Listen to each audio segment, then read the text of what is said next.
Oi, pessoal, tudo bem? Meu nome é Vicente, sou da TM 26 da Medicina e vou aplicar para vocês a aula de farmacologia da neurotransmissão, certo?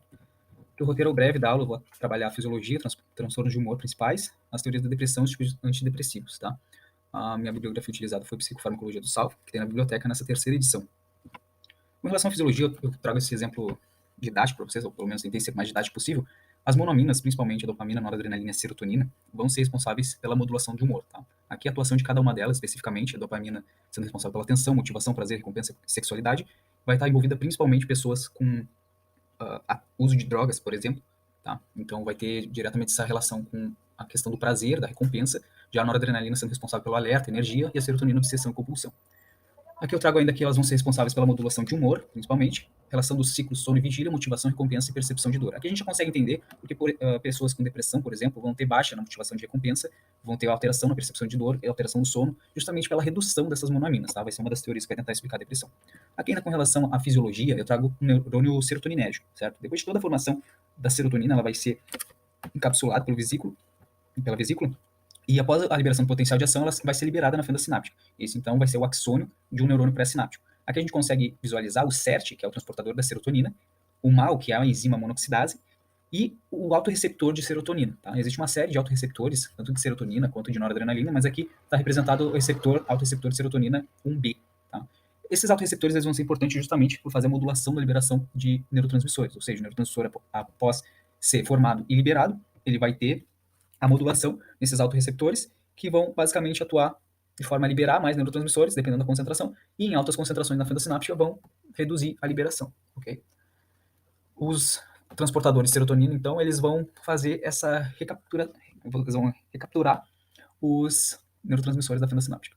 Eu trago alguns alvos dos fármacos, por exemplo, o CERT, ele vai ter principalmente os tricíclicos, os inibidores seletivos da recaptação de serotonina e os inibidores da recaptação de noradrenalina e serotonina.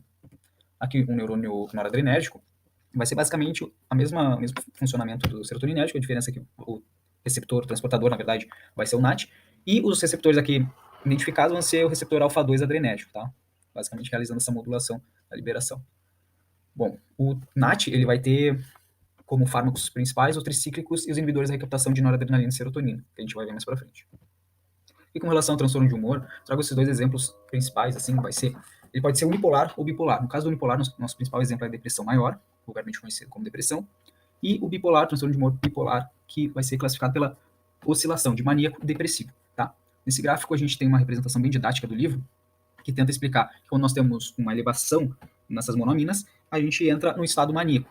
A linha basal é a linha do meio, no qual seria o humor considerado normal. Acima disso, muito acima, seria o maníaco, a linha intermediária e hipomaníaco, abaixo a distimia e muito abaixo a depressão. O paciente ainda pode ser classificado com episódios mistos, no qual ele recebe diagnóstico tanto de maníaco quanto depressivo. Tá? Ele entra no critério diagnóstico dos dois, nesse caso.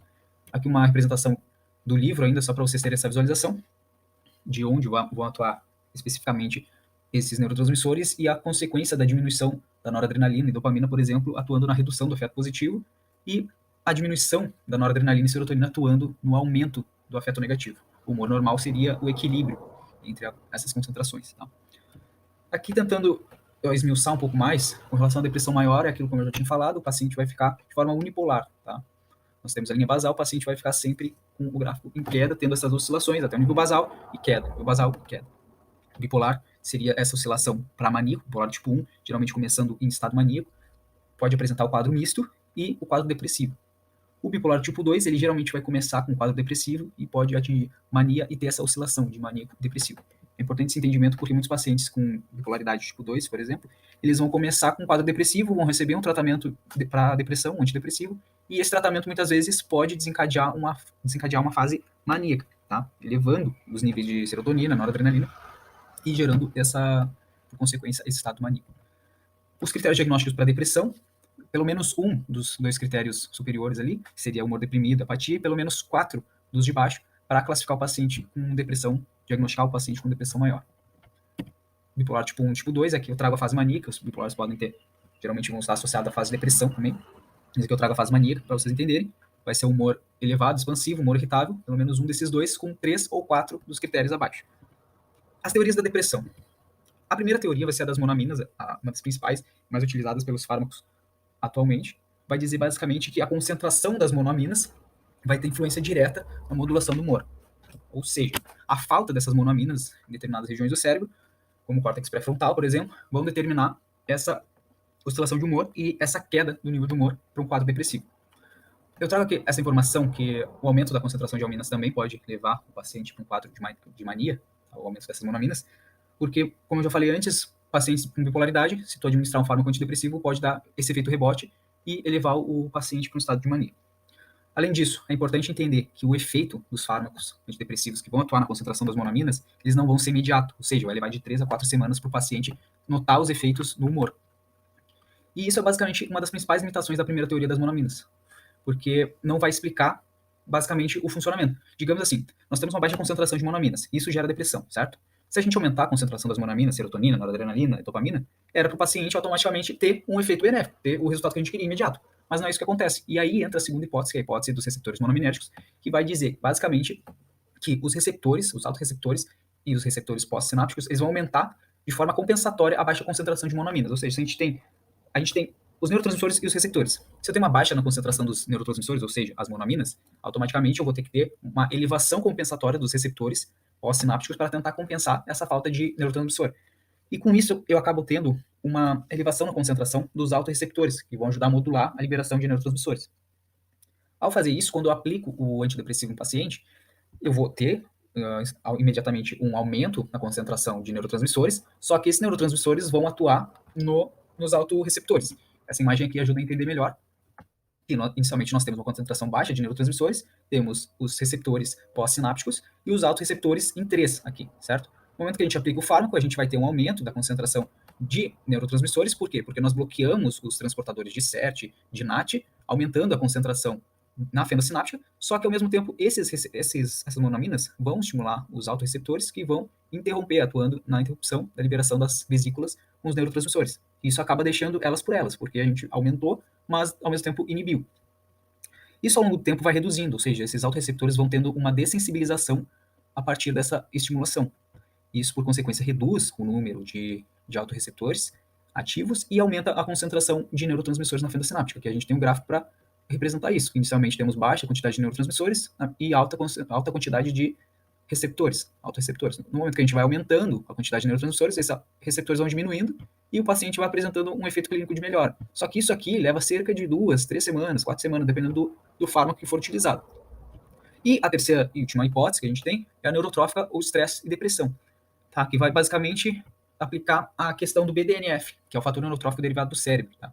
Esse fator ele vai ser expresso pelo seu gene e vai ser responsável pela manutenção e neuroplasticidade dos neurônios, ou seja, vai aumentar o número de conexões, vai aumentar o número de sinapses, dando um resultado melhor para o paciente depressivo. As monoaminas vão ser principalmente responsáveis pela estimulação e pela expressão desse gene nos neurônios, e o estresse está diretamente relacionado na medida em que produz cortisol. O aumento do cortisol vai atuar inibindo a expressão desse gene, suprimindo a expressão desse gene, bem como a utilização de glicocorticoides, por exemplo. Tá? Vai ter o mesmo efeito. Então, indo para os antidepressivos tricíclicos, já começando com as classes dos antidepressivos, o mecanismo de ação principal vai ser bloquear a captura de noradrenalina e serotonina para o interior do neurônio por meio do bloqueio do NAT e do SERT. Tá? Isso é importante porque outras classes vão fazer uso desse mesmo mecanismo de ação, basicamente, mas é importante entender que os tricíclicos eles vão ter muito mais efeitos indesejáveis justamente por atuar em outros receptores, como as estaminas, os receptores da estamina, o H1, os muscarínicos, adrenérgicos e dos canais de sódio. Isso, com relação à estamina, pode gerar sensação de sonolência e ganho de peso nos pacientes. Já os muscarínicos vai gerar boca seca e constipação, por exemplo. E os canais de sódio e os adrenérgicos vão ter relação direta com arritmias cardíacas até paradas cardíacas. Tá? Por isso que eles estão sendo um pouco deixados de uso, assim, não estão sendo tão aplicados. Além disso, eles apresentam um DL50 muito baixo, tá? Ou seja, a dose letal deles é muito baixa. Se o paciente tomar acima disso, ele pode virar óbito, que é importante a gente entender, porque muitos pacientes podem até utilizar esse medicamento para cometer suicídio. A farmacologia dele, ele tem uma boa absorção por via oral, ele vai ter uma metabolização hepática e a meia-vida dele vai variar de 10 a 20 horas, ou 80 horas, dependendo do fármaco. Eles são perigosos em superdosagem e por isso mesmo estão sendo substituídos pela próxima classe, que vai ser os inibidores seletivos da recaptação de serotonina. Tá? Eles estão substituindo os tricíclicos, basicamente, por serem tão bons quanto eles, mas apresentarem um índice terapêutico melhor e menos efeitos indesejáveis, sendo atuando, né, na inibição seletivamente do SERT. Bom, com relação aos inibidores seletivos da recaptação de serotonina, que a gente precisa entender, eles vão ser primeira classe no tratamento. Primeira classe, eles vão ser a primeira escolha no tratamento. Esse processo ele leva de ação, tá? Ele vai levar de 3 a 4 semanas, então por isso que a gente precisa entender que leva tempo até surgir o efeito do fármaco. Os principais exemplos é fluoxetina e sertralina. E aqui eu trago que além desses efeitos indesejáveis, como náusea, disfunção sexual, a gente vai ter a síndrome serotoninérgica, que vai ser basicamente a associação dos inibidores seletivos da recaptação de serotonina com os inibidores da MAO, que é a enzima monoxidase, que a gente vai ver mais para frente, os IMAL. Mas só para vocês entenderem e fazer uma ponte com a próxima classe, é a seguinte: nós temos dois mecanismos, tá?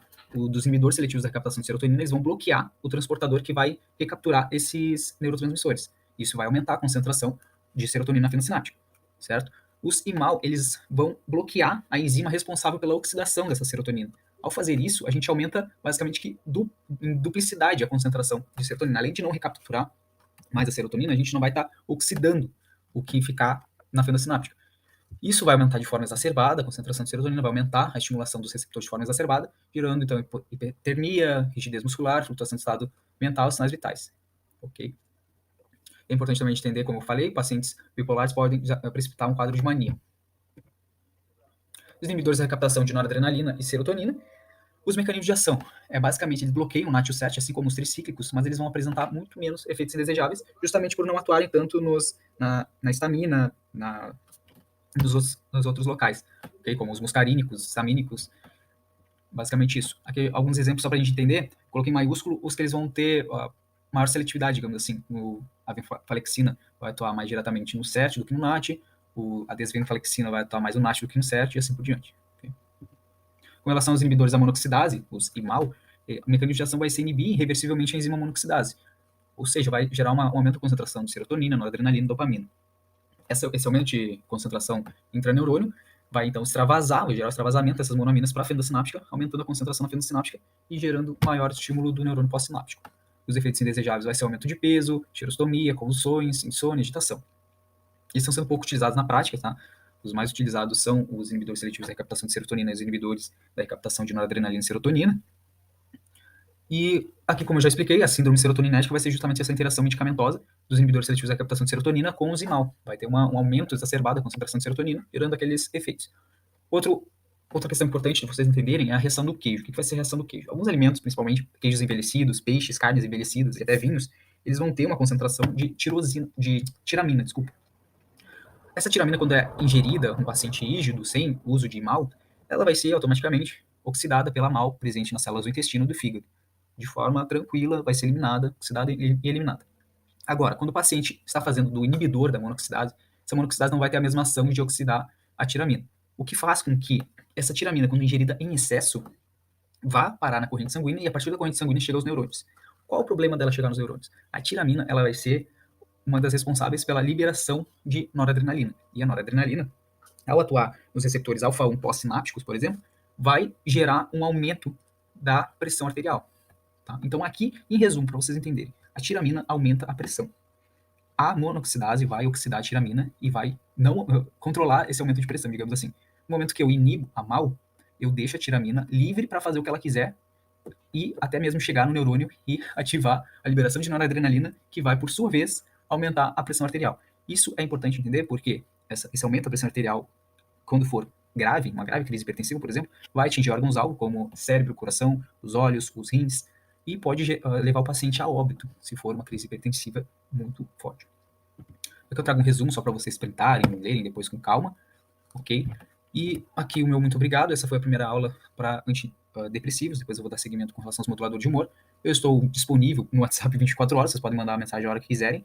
Eu prometo responder assim que eu visualizar, tá? Se eu não entender a pergunta, se eu tiver alguma dúvida, eu vou buscar na literatura, eu vou buscar com algum professor, vocês podem ficar tranquilos com relação a isso. Eu sugiro que me mandem as dúvidas alguns dias antes da prova, tá? De última hora, assim, às vezes fica difícil, mas eu entendo que muitas vezes só dá para estudar de última hora.